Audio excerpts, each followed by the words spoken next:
Selamat malam anak-anakku sekalian. Berjumpa lagi dengan metode pembelajaran e-learning kita hari ini ya. Jadi topik yang kemarin kita sudah pelajari adalah apa sih itu meditasi, kemudian bagaimana manfaat meditasi, bagaimana kesalahpahaman dalam meditasi, itu sudah kita bahas di dalam topik sebelumnya. Sekarang kita hari ini akan membahas topik yang baru, tetap masih berhubungan dengan meditasi. Ya, tetapi di topik yang baru. Jadi hari ini kita akan membahas mengenai objek-objek meditasi. Jadi di dalam agama Buddha atau di dalam ajaran Buddha, meditasi itu banyak objeknya. Jadi ada berapa sebetulnya objek di dalam meditasi itu? Jadi di dalam kitab Wisuddhimagga itu dijelaskan bahwa ada 40 jenis objek meditasi. Jadi banyak sekali ya, ada 40 jenis atau 40 objek meditasi. Jadi apa saja itu? Itu nanti akan kita bahas. Tetapi yang biasa kita praktekkan itu adalah kita mengambil objek anapanasati, atau biasanya objek itu kita sebut dengan objek memperhatikan nafas keluar masuk. Kenapa kok biasa kita mempergunakan objek seperti itu? Karena itu adalah objek yang universal. Kita tidak memperhatikan watak mereka apa, tetapi ini adalah objek yang universal yang bisa dipraktekkan oleh setiap orang tanpa memandang apakah orang ini memiliki watak penuh nafsu atau watak penuh kebencian dan lain sebagainya. Yang jelas, anapanasati atau objek pernapasan itu adalah objek yang umum, ya, yang universal yang bisa dipraktekkan oleh semua orang, ya. Nah, oke. Jadi saat ini kita akan membahas mengenai objek-objek. Jadi kita sebagai umat Buddha, ketika kita melaksanakan meditasi, tentu kita harus memilih objek yang sesuai dengan karakter kita atau watak kita. Jadi watak kita berdasarkan ajaran Buddha itu ada 6 watak. Ya, jadi 6 watak ini memiliki objek yang berbeda-beda, tetapi tentu saja ada objek yang juga sama. Ya, kadang-kadang dalam watak yang berbeda ada objek meditasi yang sama. Jadi kita akan lihat ada 6 watak manusia dan apakah objek-objeknya. Oke.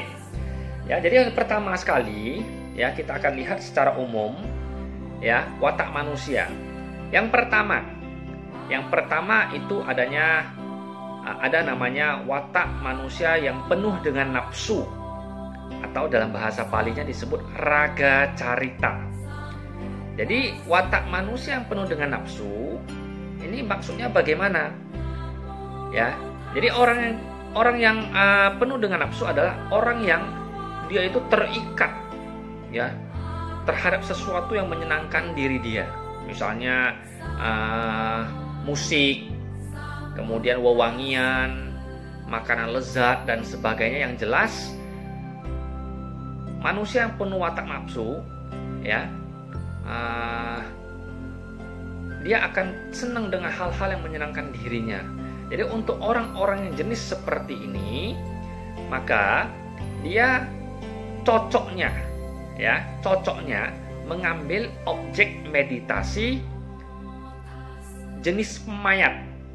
Nah, ini adalah objek meditasi yang cocok untuk manusia yang punya watak penuh nafsu atau raga caritanya besar.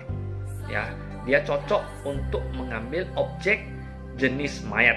Itu karakter atau watak manusia yang pertama. Selanjutnya, ada yang namanya watak manusia yang penuh dengan kebencian atau dosa carita, ya, benci. Ya, yang namanya benci, segala sesuatu yang tidak disenanginya itu disebut dengan benci. Menolak segala sesuatu yang datang kepada dirinya itu juga disebut dengan benci. Jadi orang yang punya watak benci, maka objek meditasi yang cocok ya, objek meditasi yang cocok bagi mereka ini adalah perwujudan warna. Di antaranya bisa perwujudan warna biru, putih, merah, dan kuning. Ya, jadi dengan memilih objek ini ya mudah-mudahan ya kalau dilakukan dengan benar, maka watak kebenciannya sedikit demi sedikit bisa berkurang. Dan saya ulangi lagi ya, yang kedua tadi, manusia dengan watak kebencian atau dosa carita yang besar, maka dia cenderung harus memilih objek dengan perwujudan warna. Di antaranya bisa menggunakan warna biru, putih, merah, ataupun kuning. Itu untuk watak yang kedua. Yang ketiga, ya, watak dungu atau moha carita dungu ya. Dungu itu artinya bodoh. Artinya di sini bodoh itu bukan bodoh secara IQ ya, tetapi bodoh ini dia tidak dapat membedakan mana yang benar, mana yang salah. Ini bodoh ya, lawan daripada kebijaksanaan ya. Jadi orang yang punya watak bodoh itu ya, atau dungu atau moha carita, biasanya dia ini cenderung, orangnya ini adalah cenderung sering bingung, lambat, malas ya, penuh dengan kegelapan batin.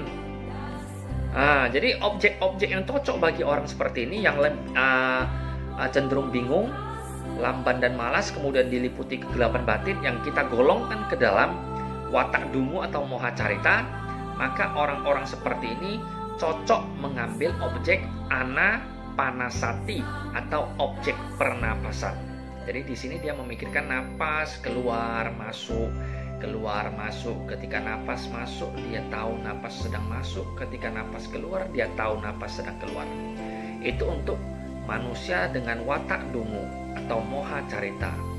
Kemudian yang keempat, manusia dengan watak spekulatif atau witaka carita. Jadi manusia dengan watak spekulatif atau witaka carita ini adalah orang yang pikirannya cenderung berkeliaran, liar, seperti kera, tergesa-gesa, ya, mudah gugup, cemas terhadap segala sesuatu yang belum terjadi sekalipun dia sudah cemas, dia khawatir. Ya, ini spekulatif orangnya, ya. Dalam bahasa Pali itu witaka carita.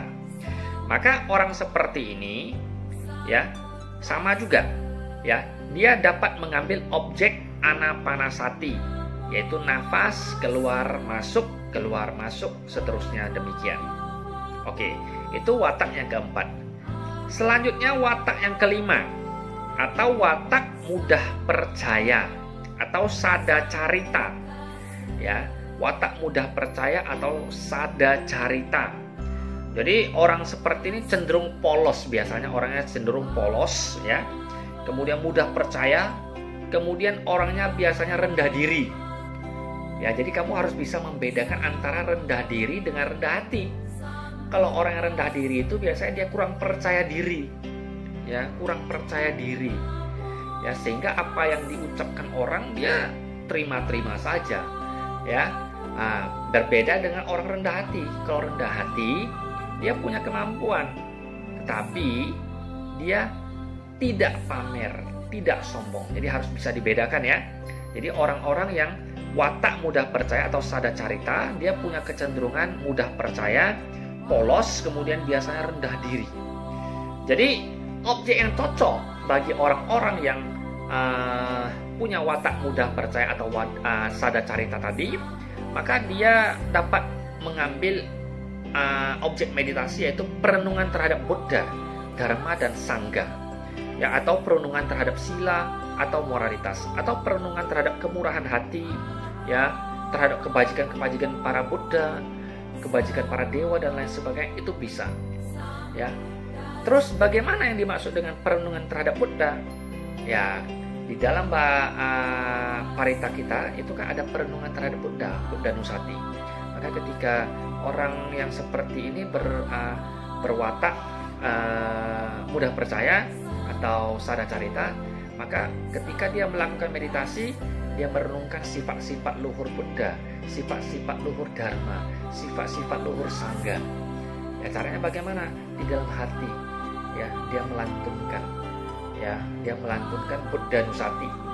Ya, ketika dia duduk diam dalam posisi mata terpejam, maka dalam pikirannya diucapkanlah Iti piso bagawa arahang sama sampodo wijakcarana sampango sugato lokawidu anutaro purisa dhamma sarati satta dewa manusanang podo bagawati. Ya, begitu terus diulang terus sampai 15 menit. Jika dia memilih waktu 15 menit, maka sampai 15 menit, maka selesai sampai di sana. Diulang-ulang terus ya. Jika dia mengambil perenungan terhadap Buddha Nusati, maka dari awal sampai akhir dia harus mengambil perenungan terhadap Buddha Nusati. Ya, jika di awal dia mengambil perenungan terhadap Dhamma Nusati, dia harus perenungan terhadap Dhamma Nusati atau terhadap sifat-sifat luhur dharma dan lain sebagainya. Ya, nah, jadi orang-orang dengan sifat yang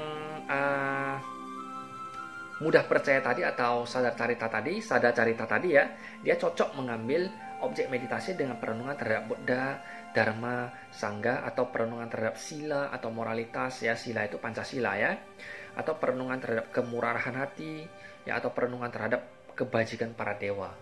Jadi dia bisa pakai objek itu. Kemudian yang keenam adalah orang dengan watak cerdas atau budi carita ya, watak cerdas, pinter ya. Jadi ciri-ciri orang yang punya watak cerdas itu adalah orang yang cenderung menekankan pengertian ya.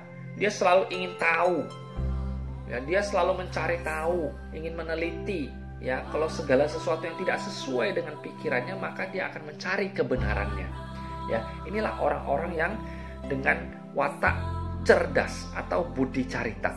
Jadi orang-orang dengan watak cerdas yang selalu ingin tahu, yang selalu ingin meneliti ya, maka orang ini cocok dengan objek meditasi, yaitu apa? Objek meditasi ya, kita bisa merenung terhadap kedamaian nibbana ya. Kita juga bisa mengambil objek meditasi kematian ya. Kita juga bisa mengambil objek meditasi makanan yang menjijikkan ya. Kita juga bisa mengambil objek meditasi nafas keluar masuk ya. Ini ingat ya, tadi di sini ya, nafas keluar masuk itu ada sudah beberapa objek ya, beberapa karakter, beberapa watak sudah ada di sana. Artinya seperti di awal tadi saya bilang, objek apa itu namanya, objek nafas keluar masuk atau anapanasati itu universal ya. Ini ada lagi kan di sini tadi ya, ya watak cerdas atau budi carita juga ada ya. Jadi di watak cerdas ini ya, orang yang selalu ingin tahu, ingin meneliti ya, maka dia cocoknya objeknya adalah perenungan terhadap kedamaian nibbana. Kemudian perenungan terhadap kematian, perenungan terhadap makanan menjijikan, ya, perenungan terhadap nafas keluar masuk. Ya, jadi itulah objek-objek yang dipilih yang sesuai tadi yang saya bilang, yang sesuai dengan karakter atau watak manusia masing-masing. Ya, itulah sesuai dengan watak masing. Apa? Perkembangan atau hasil daripada meditasi itu akan lebih cepat dirasakan ya. Terus kalau saya mengambil anapanasati saja bagaimana? Ya boleh saja ya, karena di awal tadi saya sudah mengatakan bahwa anapanasati itu adalah objek yang universal ya, boleh-boleh saja, tidak ada masalah ya. Tetapi kalau kalian bisa mempraktikkan objek meditasi sesuai dengan watak kalian, itu tentu cenderung akan lebih baik ya. Jadi untuk materi kali ini mengenai objek-objek meditasi sesuai dengan watak-watak manusia yang berbeda-beda ya, maka sampailah di sini ya, selesai sampai di sini ya. Jadi sekarang kalian sudah mengetahui bagaimana objek yang sesuai dengan kalian. Kalian bisa menilai diri kalian sendiri, kalian memiliki watak seperti apa, kalian tahu sendiri, maka saatnya untuk mempraktekkan meditasi kalian sendiri ya. Semoga topik kali ini mengenai mengenai objek-objek meditasi bermanfaat bagi kalian. Ingat, yang perlu saya tekankan adalah meditasi ya, jangan hanya kita belajar teori, tapi laksanakan, praktekkan, dan kemudian lihat hasilnya ya. Mudah-mudahan materi kali ini bisa membawa manfaat bagi kita semua ya. Semoga kalian berbahagia ya. Terimalah salam hormat dari saya. Namo Buddhaya, Amitofo, Namaste, Soti Hotu. Sabe sata bawantu sukitata, sabe sata duga pamucantu. Sadu, sadu, sadu.